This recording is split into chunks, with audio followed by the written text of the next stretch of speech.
Good afternoon students पिछली online class में video के माध्यम से हमने राष्ट्र निर्माण की समस्याएं और चुनौतियों के अंतर्गत हमने आपको बताया था कि जिस समय भारत आज़ाद हुआ, भारत को दो भागों में विभाजित कर दिया गया, भारत और पाकिस्तान।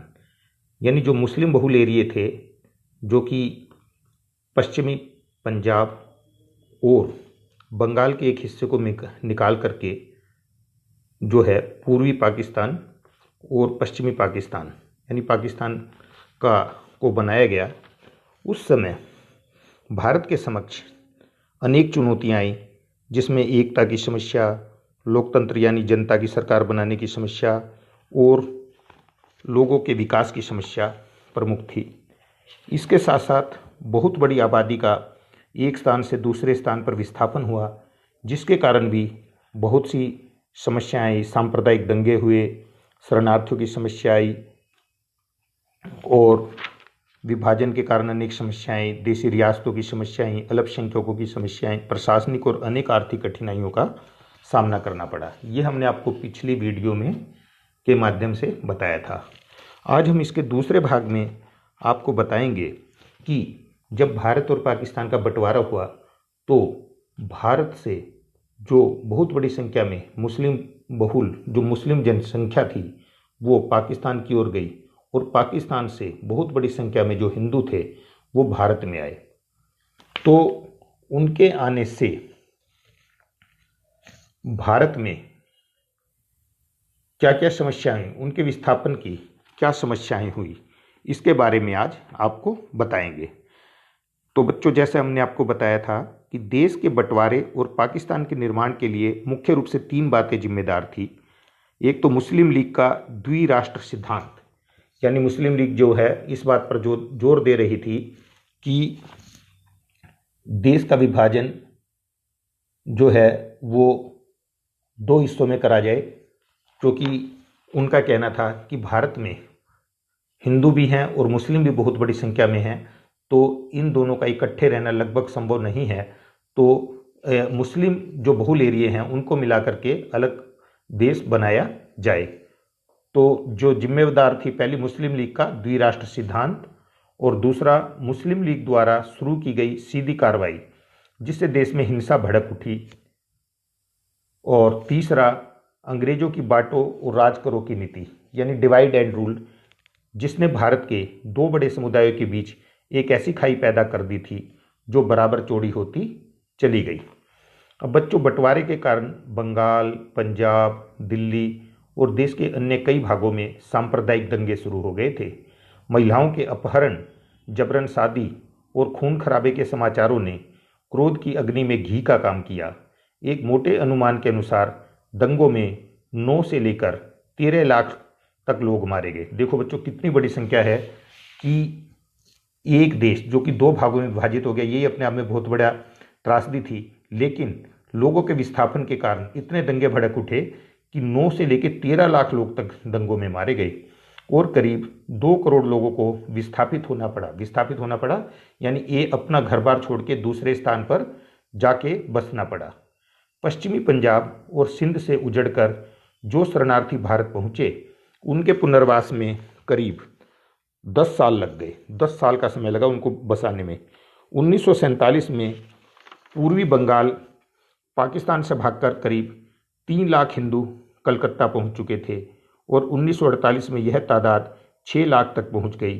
पर पूर्वी बंगाल को छोड़कर पश्चिमी बंगाल में आने वाले शरणार्थियों का पुनर्वास ठीक ढंग से नहीं हो पाया।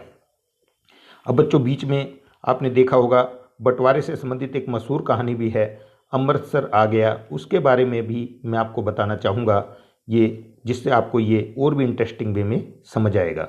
अनिश्चित और बोझिल से वातावरण में लोगों का सफ़र कैसे कट रहा था, इसका एक नमूना भीष्म साहनी की प्रसिद्ध कहानी अमृतसर आ गया है कि निम्नलिखित अंश में देखिए। बहुत मारकाट हुई है, बहुत लोग मरे हैं। लगता था वह इस मारकाट में अकेला पुण्य कमाने चला आया है। गाड़ी सरकी तो सहसा खिड़कियों के पल्ले चढ़ाए जाने लगे, यानी खिड़कियों के दरवाजे बंद किए जाने लगे। दूर दूर तक पहियों की गड़गड़ाहट के साथ खिड़कियों के पल्ले चढ़ने की आवाज़ आने लगी। किसी अज्ञात आशंकावश दुबला बाबू मेरे पास वाली सीट पर से उठा और 2 सीटों के बीच फर्श पर लेट गया। उसका चेहरा किसी भी मुर्दे जैसा पीला हो रहा था। इस पर बर्थ पर बैठा पठान उसकी ठिठोली करने लगा। ओ बेगैरत तुम, मर्दे की औरतें, सीट पर से उठकर नीचे लेटता है, तुम मर्द के नाम को बदनाम करता है। वह बोल रहा था और बार बार हंसे जा रहा था। फिर वह इससे पश्तो में कुछ कहने लगा। बाबू चुप बना लेटा रहा। अन्य सभी मुसाफिर चुप थे। डिब्बे का वातावरण बोझिल बना हुआ था। ऐसे आदमी को आम डिब्बे में बैठने नहीं देगा। ओ बाबू, तुम अगले स्टेशन पर उतर जाओ और जनाना डिब्बे में बैठो। मगर बाबू की हाजिर जवाबी अपने कंठ में सूख चली थी। हकलाकर चुप हो रहा, पर थोड़ी देर बाद वह अपने आप सीट पर जा बैठा और देर तक अपने कपड़ों की धूल झाड़ता रहा। वह क्यों उठकर फर्श पर लेट गया था? शायद उसे डर था कि बाहर से गाड़ी पर पथराव होगा या गोली चलेगी। शायद इसी कारण खिड़कियों के पल्ले चढ़ाए जा रहे थे। तो बच्चों, समस्या की बहुत ही गंभीर थी। विस्थापन की जो समस्या थी, विभाजन और उसकी वजह से हुआ खून खराबा एक बहुत बड़ी त्रासदी थी। अनेक परिवारों की महिलाओं ने सील हरण के कलंक से बचने के लिए कुओं और नहरों में छलांग लगा दी। भारत और हाल ही में अस्तित्व में आए पाकिस्तान, दोनों देशों के अल्पसंख्यक मानो आग में घिर गए थे। उर्दू के मशहूर शायर फैज अहमद फैज ने एक कविता लिखी जिसका शीर्षक था सुबह आज़ादी, सुबह ए आज़ादी। इस कविता का सारांश यह है कि जिस सुबह सुहावने प्रातःकाल की प्रतीक्षा वह कर रहे थे, यानी जिस आज़ादी की लोग प्रतीक्षा कर रहे थे, वह वैसी आज़ादी नहीं थी। यह तो अंधियारी सुबह है। बंटवारे और दंगों ने आज़ादी के उजाले में दाग लगा दिया है। तो ये बच्चों, जैसे आपका प्रश्न आएगा कि विभाजन के क्या क्या परिणाम निकले, उनमें से ये बहुत महत्वपूर्ण ये बात बताई जा रही है। विस्थापितों के पुनर्वास के लिए अब क्या क्या कदम उठाए गए, कि लोग जो पाकिस्तान से भारत में आ गए उनके लिए क्या क्या कदम उठाए गए। विस्थापितों के पुनर्वास के लिए भारत सरकार और अन्य स्वयंसेवी संगठनों ने कई कदम उठाए। विस्थापितों, जैसे नंबर 1 हम बता सकते हैं कि विस्थापितों ने मंदिरों, गुरुद्वारों, धर्मशालाओं और स्कूलों में शरण ली। कुछ समय के लिए सरकारी स्कूल बंद रहे। स्वयंसेवी संस्थाओं ने उनके लिए राशन पानी का प्रबंध किया। शीघ्र ही वे अपने पैरों पर खड़े हो गए। नंबर 2, सरकार ने भी विस्थापितों को न केवल नौकरियां दी, बल्कि रोजगार के लिए उन्हें कम ब्याज पर कर्जा भी उपलब्ध कराया। नंबर 3, जो परिवार भारत छोड़कर पाकिस्तान चले गए, उनकी जमीन जायदाद उन शरणार्थियों को आवंटित की गई जो पाकिस्तान में जायदाद के मालिक थे। इसके लिए पाकिस्तान सरकार से संपर्क साधा गया और सरकार द्वारा इन लोगों के दावों की पुष्टि हो जाने के बाद ही उन्हें मकान या दुकान अलॉट की गई। नंबर 4, शांति कायम करने में सेना, पुलिस, प्रशासन और स्वयंसेवी संगठनों ने बहुत मदद की। अंत में हमें शरणार्थी बंधुओं के पुरुषार्थ की भी सराहना करनी होगी कि बहुत शीघ्र ही उन्होंने अपने को ठीक से स्थापित कर लिया। इसलिए बाद में उन्हें शरणार्थी नहीं, पुरुषार्थी कहा जाने लगा। शरणार्थी वो व्यक्ति होता है जो एक स्थान से किसी मजबूरीवश आके दूसरे स्थान पर रहता है, और क्योंकि उसके लिए जीवन मरण का सवाल होता है कि किसी तरह से अपना वो गुजर बसर कर सके। लेकिन जब ये शरणार्थी अच्छी तरह से सेटल हो गए, कमाने लगे और उस व्यवस्था में ढल गए, तो इन्हें पुरुषार्थी भी कहा जाने लगा।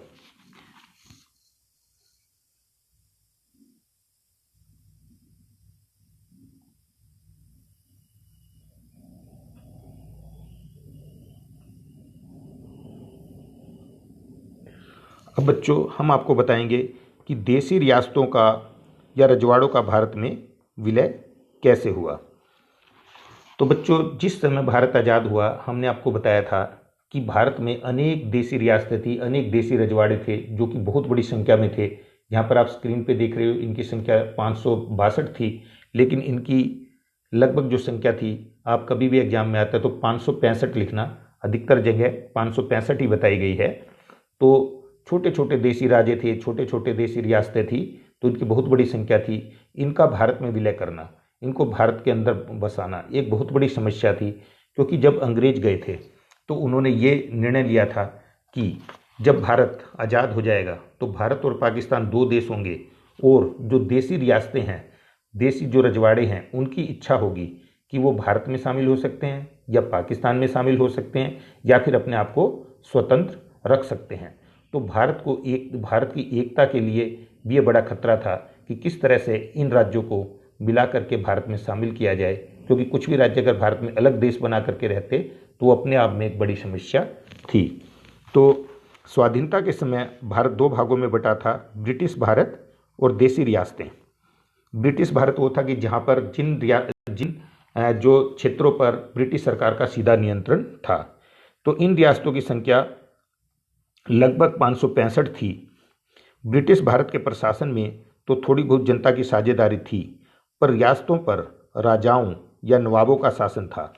आकार और जनसंख्या की दृष्टि से इन राज्यों में कई तरह की विभिन्नताएं मौजूद थी। एक और यदि कश्मीर, हैदराबाद, मैसूर, बड़ौदा और पटियाला जैसे बड़े राज्य थे, तो दूसरी ओर अनेक छोटे छोटे रजवाड़े भी थे जिनका विस्तार कुछ एकड़ तक ही सीमित था।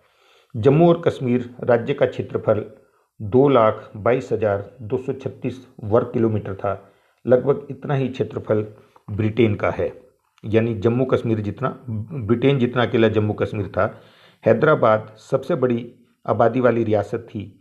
1,60,00,000 आबादी वाले इस राज्य की लगभग 90% आबादी हिंदू थी हैदराबाद की।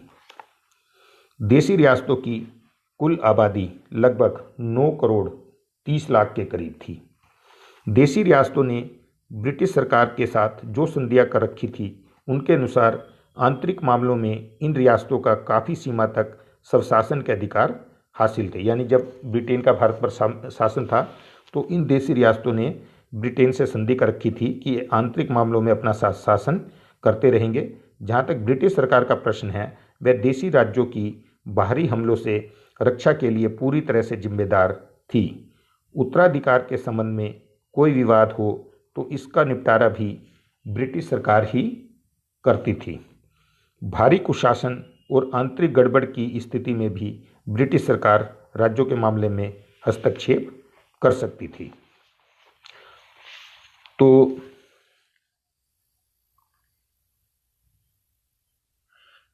समस्या की गंभीरता बहुत थी। रियासतों का विलय क्यों जरूरी समझा गया? अब हम ये सोचते हैं कि जो 565 रियासतें थी, इन्हें क्यों जरूरी समझा गया कि इन्हें भारत में विलय किया जाए? तो इसके अनेक कारण थे। नंबर 1, भारत की एकता और अस्तित्व को खतरा। भारतीय स्वतंत्रता अधिनियम के अनुसार इन राज्यों के ऊपर जो ब्रिटिश सरकार का नियंत्रण था, वह समाप्त हो गया था। उन्हें यह छूट दी गई थी कि वे चाहें तो अपने शासकों के व्यक्तिगत शासन के अधीन रहें अथवा भारत या पाकिस्तान में शामिल हो जाए, जैसा मैंने आपको अभी बताया था। देखा जाए तो यह भारत की एकता को भंग करने की साजिश थी। शीघ्र ही कई रियासतों ने स्वतंत्र रूप में बने रहने के इरादे व्यक्त कर दिए, जैसे कि त्रावणकोर, भोपाल और हैदराबाद। भोपाल के शासक ने तो जिन्ना से भी बातचीत शुरू कर दी थी। यदि अधिकांश राज्य अपने को स्वतंत्र घोषित कर देते तो देश की शक्ति और अस्तित्व को गहरा आघात पहुंचता। नंबर 2, पहला था भारत की एकता और अस्तित्व को खतरा हो सकता था, इसलिए इन्हें विलय किया गया।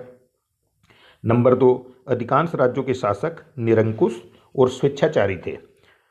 हालांकि कई शासक अपनी उदारता के लिए प्रसिद्ध थे, पर कुल मिलाकर रजवाड़ों का शासन मनमाने ढंग से चला आ रहा था।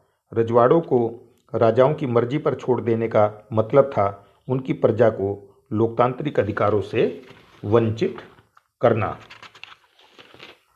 अराजकता और गड़बड़ की आशंका। नंबर 3, 15 अगस्त 1947 के बाद रजवाड़े भारत या पाकिस्तान में से किसी में भी शामिल होने अथवा अपनी आज़ादी की घोषणा करने के लिए स्वतंत्र थे।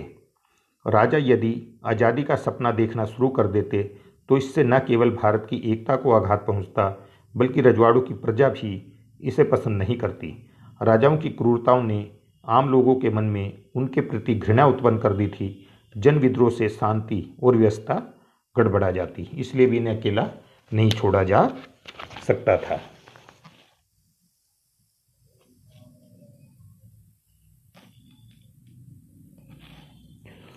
अब भारत सरकार का क्या नज़रिया था? रियासतों को भारतीय संघ में मिलाने का श्रेय सरदार पटेल को दिया गया। हम सभी जानते हैं कि ये बहुत सी रियासतें थीं और जिनमें 565 रियासतों में से कई रियासतों ने अपने आप को स्वतंत्र रहने की घोषणा कर दी थी।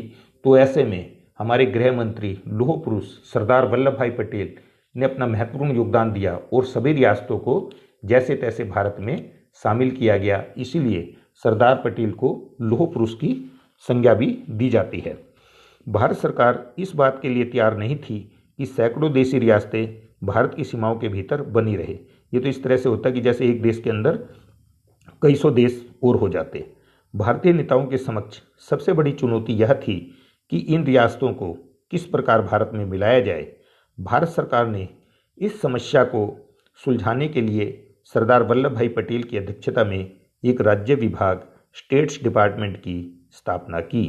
रियासतों के भारत में विलय के संबंध में तीन बातें सामने आती हैं। नंबर एक, भारत सरकार के रुख में लचीलापन था। उसने राज्यों को आश्वासन दिया कि उनकी स्वायत्तता को कोई खतरा नहीं है। राज्य विभाग द्वारा रियासतों के विलय के लिए एक विलय पत्र इंस्ट्रूमेंट ऑफ एक्सेशन तैयार किया गया।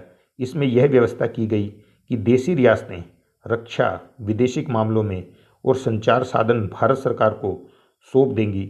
अन्य मामलों में फिलहाल रियासतों की स्वायत्तता यानी स्वतंत्रता बनी रहेगी। यानी जो रक्षा का, विदेशी मामलों का, संचार का मामला है वो भारत सरकार संभाल लेगी, बाकी में ये स्वतंत्र रहेगी, ऐसा इन्हें आश्वासन दिया गया। तो भारत सरकार का रुख लचीला था। और जो ये कई बार प्रश्न आ जाता है एक नंबर का कि किस किस पत्र द्वारा देशी रियासतों को भारत में शामिल किया गया, उसे क्या कहते हैं, तो उसे बोलेंगे विलय पत्र, इंस्ट्रूमेंट ऑफ एक्सेशन। नंबर दो, जिन रियासतों की हदें भारत की सीमाओं से मिलती थी, यानी जिनकी सीमाएं, उनके शासकों को यह समझाने का प्रयास किया गया कि वे पाकिस्तान में मिल जाने या आज़ाद बने रहने की बात ना सोचें। सरदार पटेल ने इन राजाओं को राष्ट्रीय एकता और अखंडता का बोध कराया और विश्वास दिलाया कि वे दिल से रियासतों का और भारत का हित चाहते हैं। उन्हें विश्वास दिलाया गया कि वो भारत में शामिल होंगे तो वो बहुत आराम में रहेंगे और जो भारतीय शासक हैं वो इन रियासतों का दिल से हित चाहते हैं। नंबर तीन, तीसरी खास बात यह है कि भारत सरकार के पास इस बात की पक्की जानकारी थी कि ज़्यादातर रजवाड़ों के लोग राजाओं की निरंकुशता से परेशान थे और लोकतांत्रिक भारत में शामिल होना चाहते थे। तो भारत सरकार ने यह भी पता लगा लिया था कि अधिकतर जो रियासतें थी, रजवाड़े थे, उनके शासक जनता पर अत्याचार करते थे और जनता बहुत ही दुखी थी उनके शासनकाल में। वो चाहती थी जनता कि वे भारत सरकार में शामिल हो जाएं।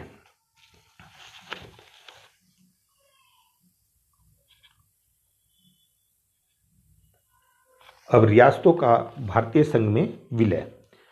तो बच्चों, अधिकतर रियासतें तो भारत संघ में जो इंस्ट्रूमेंट ऑफ एक्सेशन विलय पत्र के द्वारा शामिल हो गई थी, लेकिन कुछ रियासतें ऐसी थी जिन्हें शामिल करने में भारी परेशानी का सामना करना पड़ा। उनके बारे में हम एक एक कर पढ़ेंगे। तो ये रियासतें कौन सी थी? जूनागढ़, हैदराबाद और जम्मू कश्मीर को छोड़कर शेष सभी रजवाड़ों के शासक 15 अगस्त 1947 से पहले ही भारत में विलय के लिए राजी हो गए थे। तो ये बचे जूनागढ़, हैदराबाद, जम्मू और कश्मीर। मणिपुर के शासक ने भी विलय पत्र पर हस्ताक्षर कर दिए थे, हालांकि बाद में वह मामला कुछ उलझ गया था। शीघ्र इस समस्या का समाधान कर लिया गया मणिपुर वाली का। इस अद्भुत उपलब्धि का श्रेय सरदार पटेल और उनके सुयोग्य सचिव वीपी मेनन को जाता है। पटेल की चतुराई और कूटनीति ने भारत को अनेक टुकड़ों में विभक्त होने से बचा लिया। ब्रिटेन के एक दैनिक पत्र मैनचेस्टर गार्जियन के संपादक ने लिखा था, पटेल न केवल स्वतंत्रता संघर्ष के संगठनकर्ता थे, अपितु संघर्ष समाप्त होने पर नए राज्य के निर्माणता भी थे। एक ही व्यक्ति एक साथ स्पल विद्रोही तथा स्पल राजमर्मज्ञ नहीं होता। सरदार पटेल इसका अपवाद थे। तो पहले नंबर पे हम देखेंगे कि जूनागढ़ का कैसे विलय किया गया। जैसे हमने बताया कि जूनागढ़, हैदराबाद, जम्मू कश्मीर, इसमें विशेष परेशानी आई। जूनागढ़ का विलय, ये जिस समय भारत 1947 में आज़ाद हुआ, सभी रियासतें लगभग 562 शामिल हो गई थी, ये तीन उस समय नहीं हो पाई। फरवरी 1948 में हुए जनमत संग्रह में जूनागढ़ के लोगों ने भारत में मिलने की इच्छा व्यक्त की, जो कि फरवरी 1948 में एक जनमत संग्रह हुआ। 31 दिसंबर 1948 को जूनागढ़ और इसके साथ लगने वाली कुछ छोटी रियासतें काठियावाड़ राज्य में विलीन हो गई।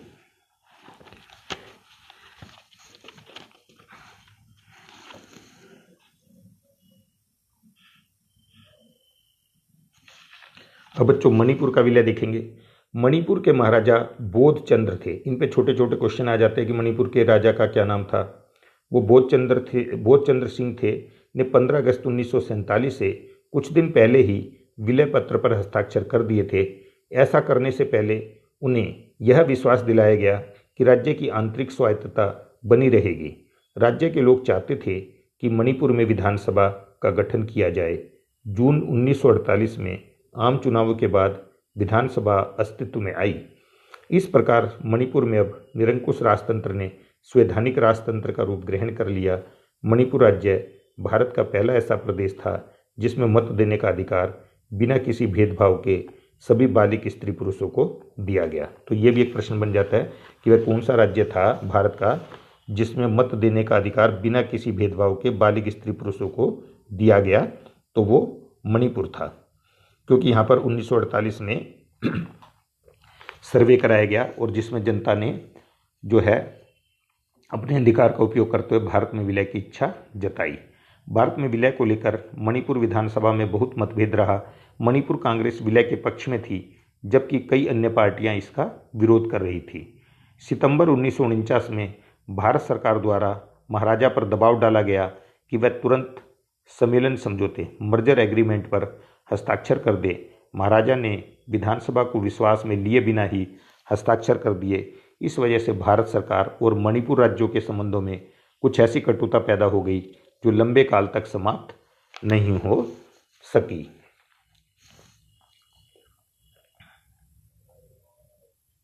अब बच्चों हम देखेंगे कि हैदराबाद की रियासत का कैसे विलय हुआ। हैदराबाद की रियासत क्षेत्र तथा जनसंख्या की दृष्टि से एक विशाल रियासत थी। यह भारत की सर्वाधिक आबादी वाली रियासत थी। इसकी जनसंख्या 1,60,00,000 के करीब थी। इसका शासक निजाम मुस्लिम था, जो स्पष्टतः काफ़ी बड़ी हिंदू जनसंख्या पर राज करता था। यानी जो बहुसंख्या थी वो हिंदू जनता थी, लेकिन शासक जो है निजाम मुस्लिम था। तेलंगाना प्रदेश के किसान निजाम हैदराबाद के अत्याचार से काफ़ी दुखी थे। उन्होंने तो निजाम के खिलाफ आंदोलन भी चलाया था, जिसका नेतृत्व हैदराबाद कांग्रेस ने किया था। कम्युनिस्ट पार्टी को भी इस आंदोलन में भागीदारी थी। 29 नवंबर 1947 को निजाम ने भारत सरकार से 1 साल के लिए एक विराम समझौता किया। इसका अर्थ यह था कि 1 साल तक स्थिति जैसी है वैसी रहेगी जैसी कि वह 15 अगस्त 1947 से पहले थी। इसी बीच कासिम रिजवी के नेतृत्व में रजाकारों ने रियासत में एक गहरा संकट उत्पन्न कर दिया। रजाकारों का दल एक अर्धसैनिक बल था जिसे निजाम हैदराबाद का संरक्षण हासिल था, यानी ये निजाम के सैनिक थे। हालत बिगड़ते चले गए। निजाम ने न केवल रजाकारों को प्रोत्साहित किया बल्कि वे युद्ध के लिए आमादा दिखाई दिया। भारत सरकार ने निजाम के रजाकारों के संगठन को भंग करने के लिए कहा। निजाम ने संयुक्त राष्ट्र संघ से संपर्क कर उसे भारत को ऐसी कोई कार्रवाई करने से रोकने के लिए कहा। रजाकारों ने अपनी हिंसक गतिविधियां जारी रखी। विशेषकर उन्होंने हिंदुओं को सताया, जिसकी सुरक्षा पूर्णतया खतरे में पड़ गई। 11 सितंबर 1948 को भारत ने निजाम को यह अल्टीमेटम दिया कि वह भारत की शर्तों को स्वीकार कर ले, अन्यथा भारत सरकार उसके खिलाफ कार्रवाई करेगी। 13 सितंबर को कार्रवाई की गई और 18 सितंबर को निजाम की फौजों ने भारतीय सेना के कमांडर के समक्ष आत्मसमर्पण कर दिया। कासिम रिजवी को गिरफ्तार कर दिया गया तथा उसके संगठन को भंग कर दिया गया। निजाम ने हैदराबाद का मामला संयुक्त राष्ट्र संघ से वापस ले लिया। कुछ समय के लिए हैदराबाद को निजाम के मातहत रखकर 26 जनवरी 1950 को इसे भारतीय संघ में मिला दिया गया। सरदार पटेल के बारे में पटेल ने साफ साफ कह दिया था कि मुझे आशा है कि भारतीय रियासतें इस बात को ध्यान में रखेंगी कि सहयोग नहीं देने का परिणाम अराजकता तथा अस्त व्यस्तता है। कहीं ऐसा न हो कि भावी पीढ़ियां हमें इस बात के लिए कोसें कि अवसर प्राप्त होते हुए भी हम उससे लाभ उठाने में असफल रहे।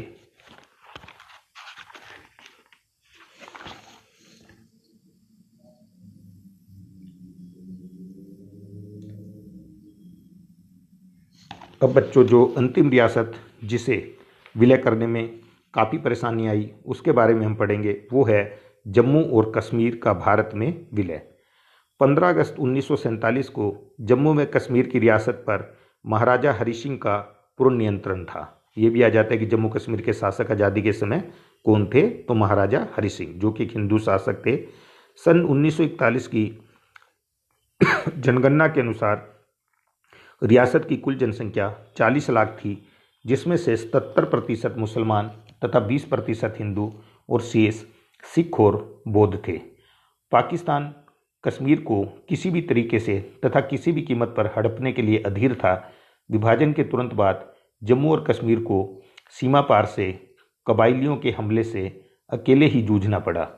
सारी कश्मीर घाटी में लड़ाई, लूटमार तथा आगजनी शुरू हो गई। चूँकि कश्मीर ने भारत संघ में अपना विलय नहीं किया था, अतः भारत सरकार रियासत की रक्षा के लिए वहां अपनी सेनाएं नहीं भेज सकती थी। 24 अक्टूबर 1947 को महाराजा ने भारत सरकार को अपनी रियासत में विद्यमान गंभीर स्थिति से अवगत कराया। वीवी मेनन 25 अक्टूबर को श्रीनगर पहुंचे तथा 26 अक्टूबर 1947 को महाराजा ने औपचारिक रूप से अपनी रियासत का भारत संघ में विलय कर दिया। नेशनल कॉन्फ्रेंस के नेता शेख अब्दुल्ला ने, जो रियासत में लोकतांत्रिक शासन के लिए संघर्ष करते आ रहे थे, इस कदम का पूर्ण समर्थन किया। आप चित्र में देख रहे हो कि जम्मू और कश्मीर के तत्कालीन महाराज बाएं प्रधानमंत्री नेहरू और शेख अब्दुल्ला के साथ दिखाए गए हैं। अंतरिम प्रशासन। भारतीय सेना 27 अक्टूबर की सुबह जम्मू कश्मीर पहुंची। पाकिस्तानी सेना के पूर्ण समर्थन से कार्य कर रहे कबाइली आक्रमणकारी, जिनको पाकिस्तानी सेना का संरक्षण प्राप्त था, मुख्य घाटी से भाग खड़े हुए। पाकिस्तान कश्मीर राज्य के एक बड़े टुकड़े पर, जिसे उसने गैर कानूनी तौर पर हथिया चुका था, काबिज बना रहा और 31 अक्टूबर 1947 को अंतरिम प्रशासन का गठन किया गया, जिसके मुखिया अध्यक्ष शेख अब्दुल्ला थे। और 31 दिसंबर को भारत संघ ने संयुक्त राष्ट्र संघ सुरक्षा परिषद से अपील की थी कि वह पाकिस्तान की आक्रामक कार्रवाई को रोके। सुरक्षा परिषद का प्रस्ताव। सुरक्षा परिषद ने अपने 13 अगस्त 1948 के प्रस्ताव में भारत तथा पाकिस्तान के बीच युद्ध विराम समझौते का सुझाव दिया। इसी प्रस्ताव में पाकिस्तान से कहा गया कि वह आक्रमणकारियों द्वारा कब्जा किए गए प्रदेशों से अपनी सैनिक वापस बुला ले। 1 जनवरी 1949 को पाकिस्तान तथा भारत लड़ाई बंद करने के लिए सहमत हो गए। जम्मू और कश्मीर की संविधान सभा। वर्ष 1951 में श्रीनगर में जम्मू कश्मीर की संविधान सभा की बैठक हुई ताकि उस राज्य के लिए एक संविधान बनाया जाए, और 6 फरवरी 1954 को संविधान सभा ने कश्मीर के भारत में विलय पर अपनी स्वीकृति की मोहर लगा दी। कश्मीर का संविधान 17 नवंबर 1956 को स्वीकार किया गया। संविधान द्वारा यह घोषणा की गई कि जम्मू व कश्मीर भारत के अभिन्न अंग हैं तथा रहेंगे। संविधान सभा ने एक महान कार्य पूरा करने के बाद स्वयं को 26 जनवरी 1957 को भंग कर दिया। और अब आप जानते हो कि शुरू में जो कश्मीर का विलय हुआ, उसके बाद कश्मीर को कुछ स्पेशल दर्जा दिया गया था। धारा 370 और 35A के तहत उन्हें अनेक अधिकार प्राप्त थे, जैसे कि उन्हें था कि कश्मीर में और कोई बाहर का व्यक्ति ज़मीन नहीं खरीद सकता, कश्मीर का अपना संविधान होगा, कश्मीर का अपना राष्ट्रध्वज होगा, और इसी तरह से कश्मीरी लोगों को और भी अनेक अधिकार प्राप्त थे। तो ये एक देश में एक तरह से 2 तरह के कानून चल रहे थे। तो भारतीय जनता पार्टी की सरकार ने पिछले वर्ष, जैसा कि आप जानते हो, धारा 370 और 35A को समाप्त कर दिया।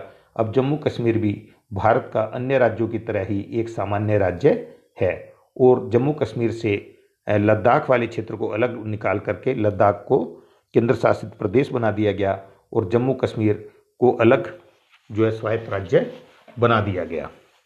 तो बच्चों, इस तरह से आज हमने आपको इस वीडियो के माध्यम से बताया कि आज़ादी के बाद किस तरह से पुनर्वास की समस्या का भारत को सामना करना पड़ा, किस प्रकार से जो विस्थापित लोग थे उन्हें अनेक समस्याएं आई, कैसे उन्हें बसाया गया, और किस तरीके से क्यों उन्हें शामिल किया, कैसे बसाया गया, और किस तरह से आज़ादी के बाद भारत में देसी रजवाड़े थे, उनकी संख्या 565 थी, और किस प्रकार से उन्हें भारत संघ में शामिल किया गया। इस वीडियो के माध्यम से आज हमने आपको ये बताया। अगली वीडियो में हम आपको बताएंगे कि आज़ादी के समय भारत में कम राज्य थे, लेकिन अनेक बड़े बड़े राज्य थे। बाद में किस तरह से राज्य पुनर्गठन आयोग का गठन किया गया और धीरे धीरे भारत में राज्यों की संख्या बढ़ती चली गई। धन्यवाद।